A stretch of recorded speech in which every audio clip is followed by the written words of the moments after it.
Olá, tudo bem com vocês? Espero que esteja tudo bem. Hoje é a nossa terceira aula sobre o tema alcoolismo, que faz parte do tratamento espiritual à distância e também do tratamento presencial na casa espírita. Então vamos colocando a garrafa de água na mesa, né? Chamando os familiares, o pessoal que vai assistir essa palestra, né? Que está inserido no tratamento espiritual à distância. E vamos fazer a nossa prece. Mestre Jesus, nós estamos aqui mais uma vez para o aprendizado dos teus ensinamentos para a nossa noite de estudos. Abençoa todos que se reúnem neste momento para compreender o ensinamento dessa noite e tentarmos, Senhor, modificar nossas atitudes no nosso dia a dia. Abençoa todas as famílias que se reúnem em nosso país e em nosso planeta e ajuda-nos a cada dia mais compreender os teus ensinamentos e colocá-los em prática. Obrigada por esta oportunidade de ser conosco hoje e sempre, que assim seja.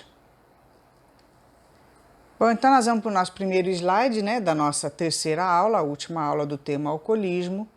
E no primeiro slide diz assim: obsessão. Invariavelmente, defrontamos nas panorâmicas da toxicomania, da sexolatria, dos vícios em geral, a sutil presença de obsessões, como causa remota ou como efeito do comportamento que o homem se permite, sintonizando com mentes irresponsáveis e enfermas, desembaraçadas do corpo. Está lá nas Fronteiras da Loucura, Manuel Filomeno de Miranda.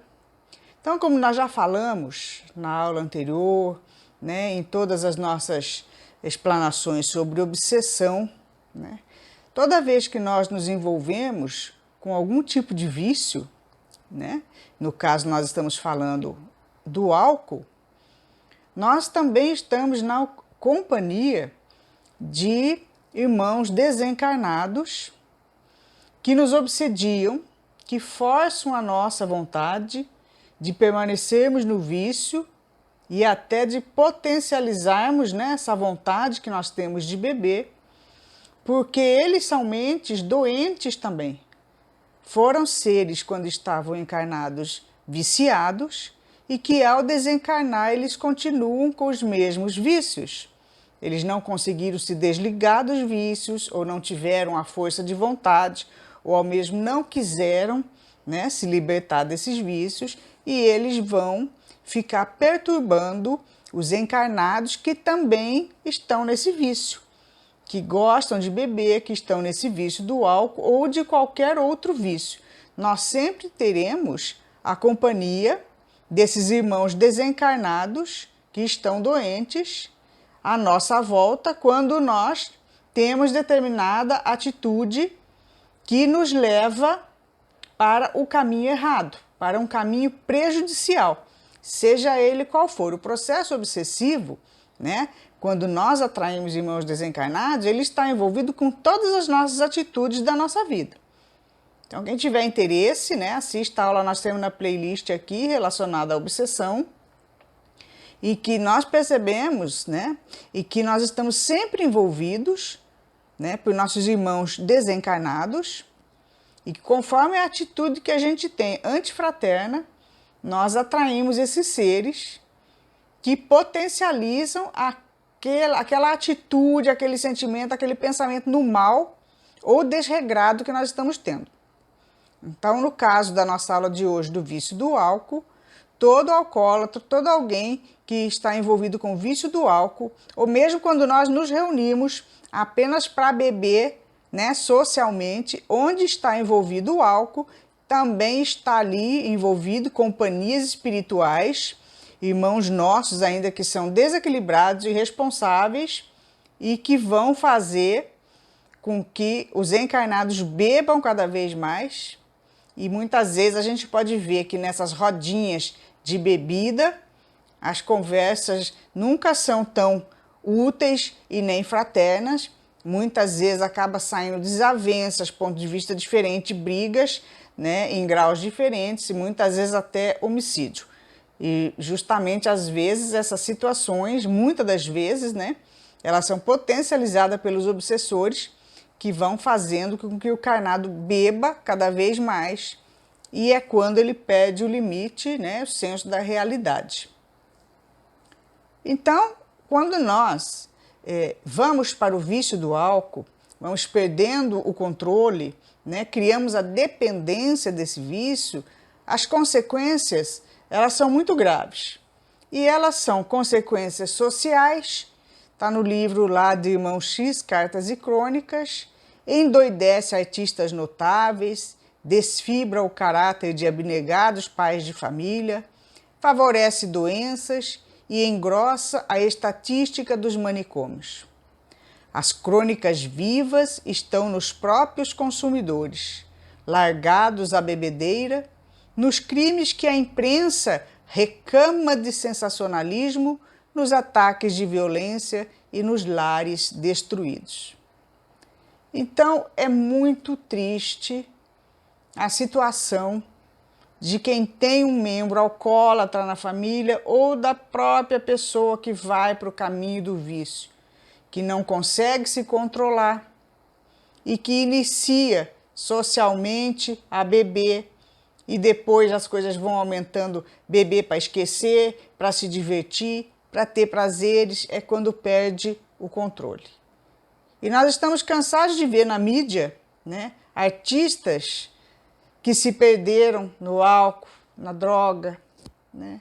A pessoa que bebe vai perdendo o caráter, vai se tornando violenta, né? Se afasta dos deveres da família. Alguns chegam ao estado da loucura, muitas vezes são internados nos manicômios, né? A pessoa alcoolizada vira notícia de jornal, faz a família passar vergonha, vai preso porque comete muitas vezes, né, atitudes que vão contra a lei, os lares se destroem. É muito triste. É necessário fazer um esforço para sair disso, porque não há necessidade. Qual a necessidade de você ir para o caminho do álcool? Qual a necessidade de ter o álcool em casa? Qual a necessidade de você ir para festas e beber para esquecer os problemas que no dia seguinte estarão todos lá para você resolver? Então o álcool ele não traz a solução para nada, nada de bom. Ele vai complicar a sua vida. E se você já tem algum problema que você poderia superar, você se envolvendo com o álcool, eles vão aumentar. Vão potencializar os seus problemas, vão acabar com a sua vida. Então é necessário, que a gente já falou também de outras vezes, que desde a infância, né, nós precisamos receber os valores morais que os pais têm que nos passar. E nós, como pais, temos a obrigação, o dever de colocar os valores morais, de colocarmos a criança em contato com Deus, com o Cristo. Nós precisamos ensiná-la a ser fraterno, a olhar o mundo com outros olhos.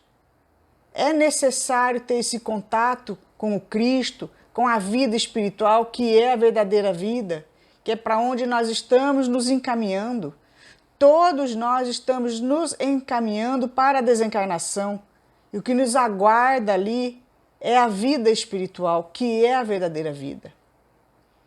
Aqui é apenas um momento que nós estamos vivendo, necessário viver na vida material para o progresso do espírito. Então, é necessário colocar, desde pequenino, o evangelho dentro de casa, o evangelho no lar, o evangelho na vida das crianças, para que elas tenham outros valores, para que elas aprendam que o prazer se encontra na fraternidade e enxergar a vida com outros olhos, enxergar a vida dos semelhantes que estão em situações piores, mais dificultosas, exercitá-las na prática da caridade. Desde a infância, a criança vai observando o mundo à sua volta, ela não fica enclausurada ali só recebendo os mimos da família, E muitas vezes participando das festinhas sociais em que o álcool já está incluído e que os pais vão dando exemplo achando que não tem mal nenhum. E aquela alma que está ali, novamente, né, reencarnada para uma nova oportunidade, você não sabe se ela já tem arraigada de outras épocas o vício.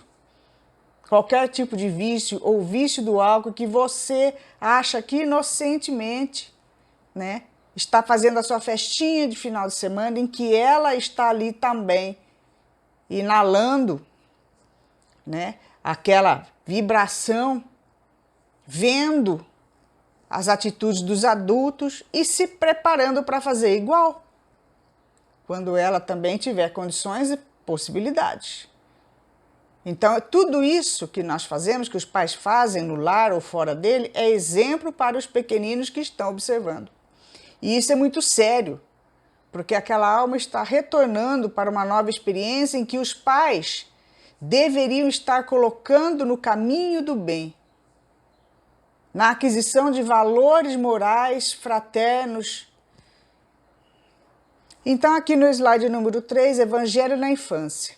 Aqueles que desde cedo colocam nas mãos dos filhos o Evangelho, jamais terão esses dissabores. Nos lares onde todos oram juntos, onde os filhos são educados na doutrina do Cristo, as mães não choram pela infelicidade de ter um dependente do vício em casa. Do livro Ninguém Está Sozinho, de Luiz Sérgio. Então, o que nós estamos fazendo com essas almas que nós recebemos novamente no lar para educá-las? Quantas famílias não têm o contato com o Cristo? Que muitas têm religião de aparência apenas, como se fosse, né, um ato social. É necessário a mudança de conduta. É necessário que a família faça algo do diferente, além do dia a dia, do trabalho, do come, do bebe, dorme, do procria. É necessário ver o mundo, ver as dificuldades dos nossos irmãos, de trazer o ensinamento do Cristo que ensina a fraternidade para as nossas crianças e para a família toda, de implantar o Evangelho no lar, de uma vez por semana a família se reunir para receber os ensinamentos do Cristo, que é a receita de felicidade para todos os seres do planeta Terra. E a terapia para que a gente saia do vício, ou que nem inicie, é a prática da caridade. No slide número 4, assim, pois, se aspiras à vitória sobre o visco da treva, que nos arrasta para os despenhadeiros do crime, ergue no serviço a felicidade dos semelhantes, o altar dos teus interesses de cada dia. Porquanto ainda mesmo o delinquente confesso, em se decidindo a ser o apoio do bem na terra, transforma-se pouco a pouco em mensageiro do céu. Está no livro Religião dos Espíritos, de Emmanuel.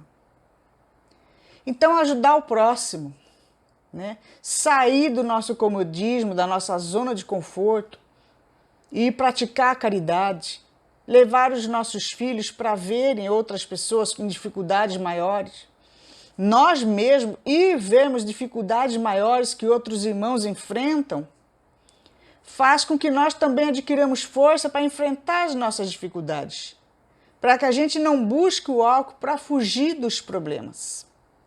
Por isso a necessidade também de se aprofundar no ensinamento da doutrina espírita, para que possamos saber de onde viemos, para onde vamos e o que estamos fazendo aqui. O porquê que sofremos, porque nós não somos vítimas. Todas as dificuldades que aparecem no nosso dia a dia, fomos nós que trouxemos de vidas passadas e algumas dessa nossa própria vida, dependendo da conduta que a gente tem. Muitas vezes nós trazemos problemas diários por causa da nossa própria conduta, que nós não temos paciência, não temos tolerância, não temos perdão, não temos caridade. Somos egoístas, arrogantes e prepotentes. Queremos que as pessoas, as coisas e as situações sejam do nosso jeito. E muitas vezes nós complicamos no dia a dia aquelas situações atuais que poderiam ser minimizadas, que poderiam ser superadas. Então, nós sempre somos os responsáveis pelos problemas que existem na nossa vida. E nós trazemos sérios problemas de outras encarnações.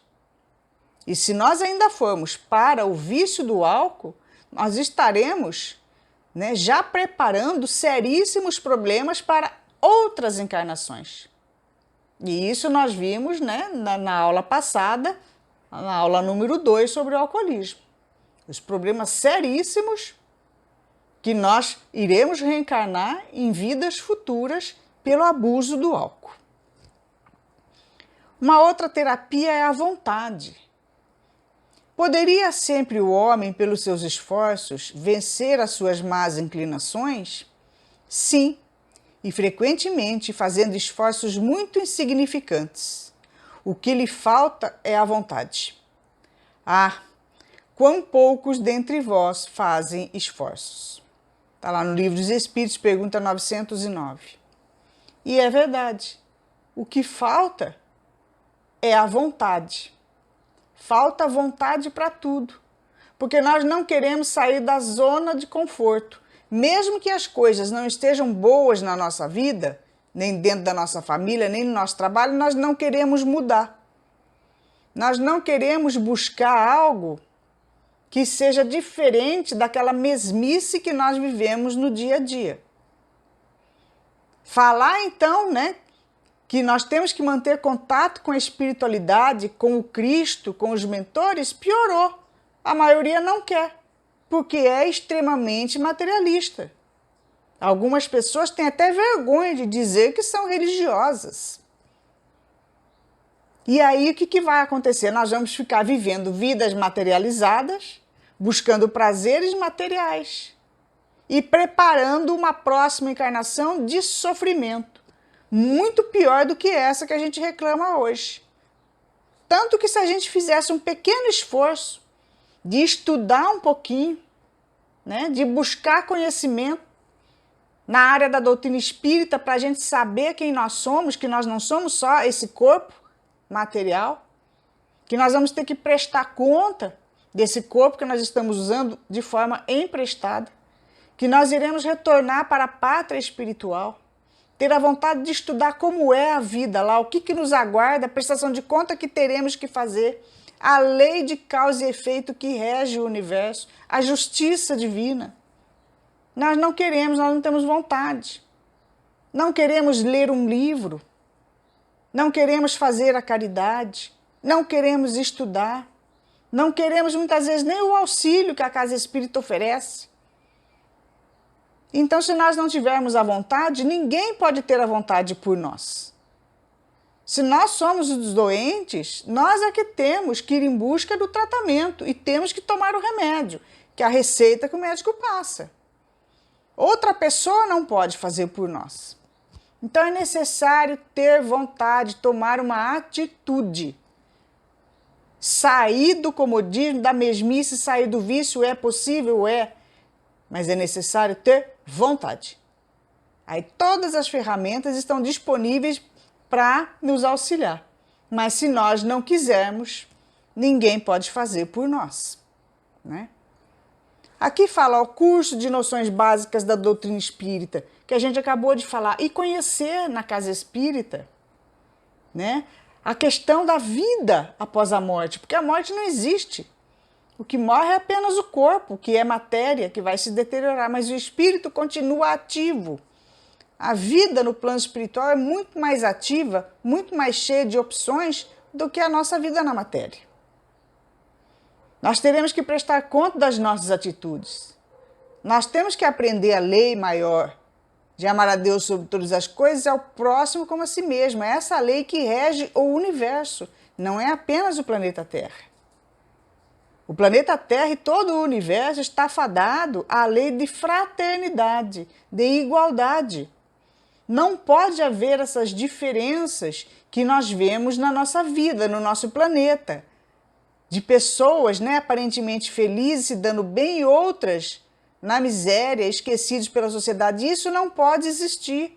Isso tem que acabar. e tem que partir de cada um fazer a sua parte, porque as posições mudam. Se hoje eu estou bem, eu tenho dinheiro, eu tenho poder, eu tenho status, e eu não me preocupo com o próximo que está sofrendo, os papéis vão mudar. Numa próxima encarnação, você vai vir justamente na posição daquele que você desprezou, que você não soube exercitar a fraternidade. Enquanto todos nós não aprendemos a exercitar, haverá esse sofrimento, porque não existe felicidade completa ainda no planeta Terra. Muitas vezes você tem uma felicidade momentânea por determinado período, mas as coisas vão complicar na sua vida, porque este ainda é um planeta de expiações e provas, é um planeta de sofrimento. Todos irão sofrer em determinada época da vida, uns mais, outros menos, dependendo dos erros que cometeram em vidas passadas. E cada encarnação é o momento de plantio para uma vida futura. O que é que nós estamos plantando hoje para a gente colher lá na frente? Porque o que nós estamos colhendo hoje, as dificuldades que nós temos, já é relacionado ao plantio do passado. E novamente nós estamos tendo outra oportunidade de plantar o bem. E nós estamos plantando o bem? Ou nós estamos pensando apenas nos prazeres materiais? Então é necessária a busca do conhecimento de si mesmo.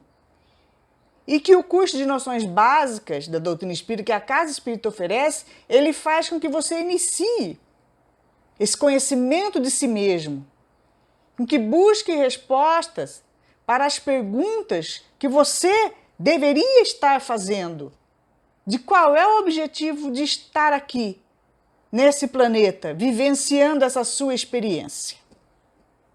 E outra coisa que é a terapia, de implantar o culto no lar.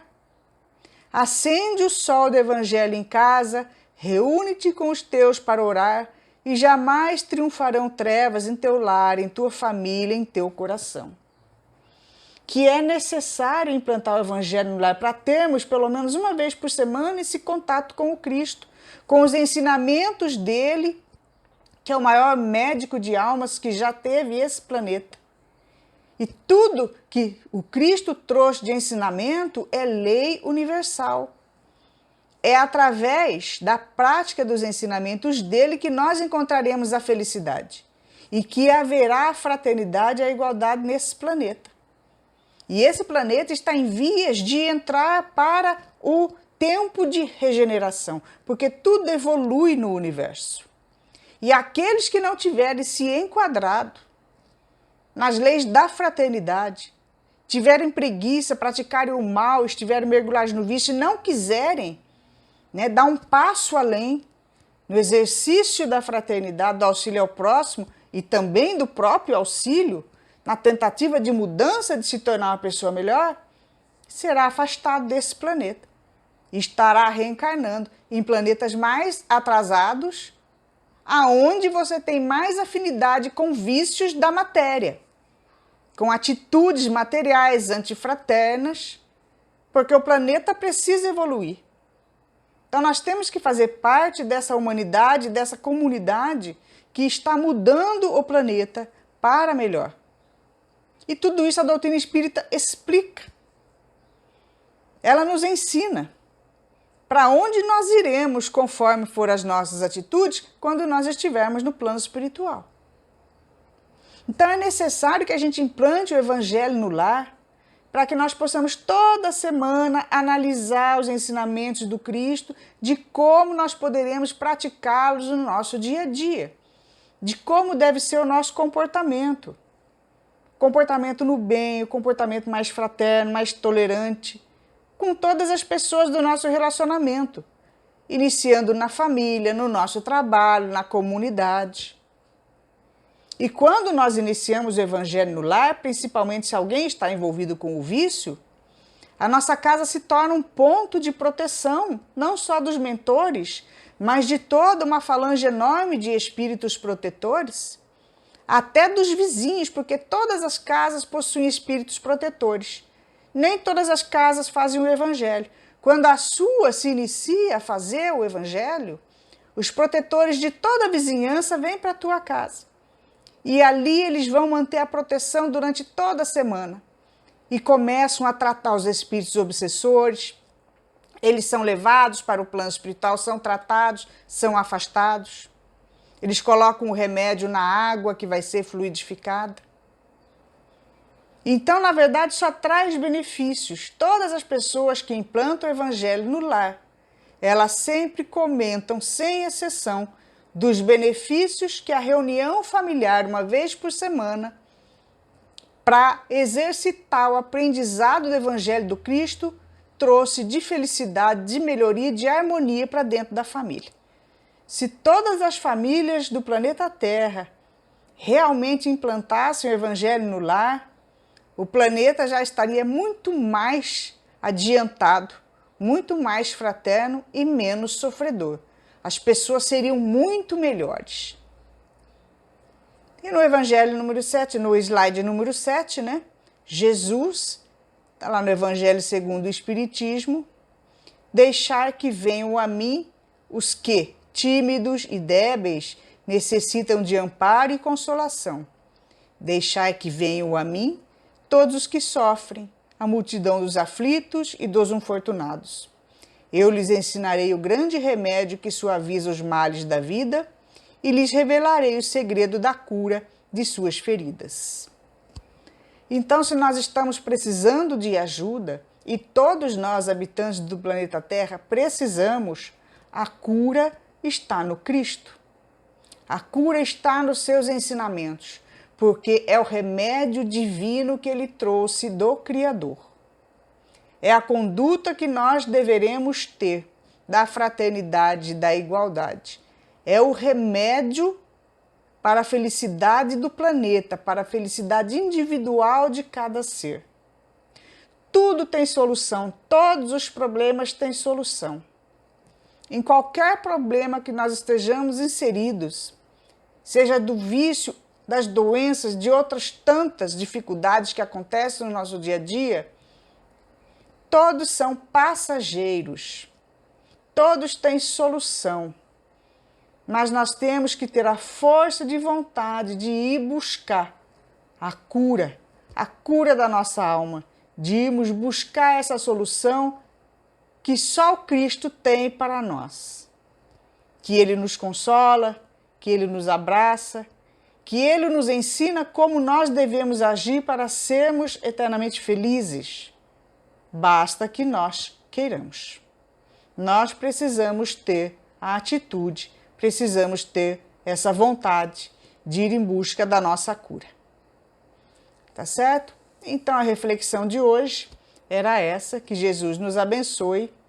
Vamos fazer a nossa prece, vamos acalmando o nosso coração, elevando o nosso pensamento ao Divino Mestre Jesus. E assim, amigo querido, nós agradecemos mais uma vez imensamente a aula que tivemos. Encerramos aqui, Senhor, os nossos estudos sobre alcoolismo e pedimos que nos auxilie, Senhor, a compreendermos melhor os Teus ensinamentos, que possamos fazer o propósito de modificar as nossas atitudes, sendo mais fraternos, mais amorosos, de termos mais força e coragem, Senhor, para não mergulharmos em todos os vícios que a humanidade ainda tem e que nós temos dentro de nós. Pedimos, Senhor, que fluidifique a nossa água, colocando nela o remédio necessário à saúde do nosso corpo físico, do nosso corpo espiritual. E que possamos também, Senhor, sorver o remédio do Teu Evangelho, para que possamos encontrar a cura do nosso corpo e da nossa alma. Abençoa todas as famílias que se reúnem em nosso planeta, no aprendizado dos Teus ensinamentos, e nos auxilia a termos força e coragem para seguirmos adiante com os propósitos de melhoria que fizemos. Obrigada pelo Teu amparo e ser conosco hoje e sempre. Que assim seja.